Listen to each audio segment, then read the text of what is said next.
7 November 1966 संसद भवनाबाहेर 1 लाखाहून अधिक साधू संत जमा झाले होते. नगारे वाजत होते, शंखनाद घुमत होता आणि प्रत्येक साधूची फक्त एकच मागणी होती, गोहत्येवर बंदी घाला. या सगळ्यामुळे इंदिरा गांधींचं सरकार चिंतेत होतं, कारण संसद भवनाला चारही बाजूंनी घेराव घालण्यात आला होता. शेकडो पोलीस आणि निमलष्करी दल तैनात करण्यात आलं होतं आणि मग अचानक गोळीबार सुरू झाला.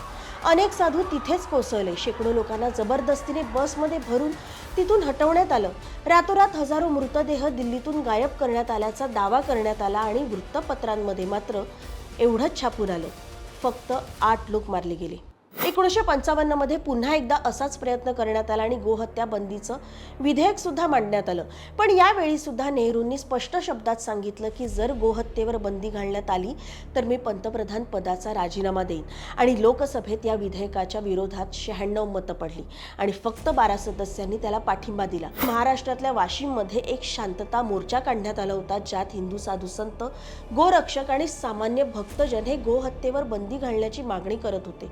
पण काही वेळातच हा मोर्चा झपाट्याने वाढणाऱ्या गर्दीत बदलला. ही गोष्ट तत्कालीन महाराष्ट्र सरकारला अजिबात पसंत पडली नाही आणि त्यावेळी राज्यात काँग्रेसची सत्ता होती. महाराष्ट्र पोलिसांना गर्दीवर कारवाई करण्याचे आदेश देण्यात आले.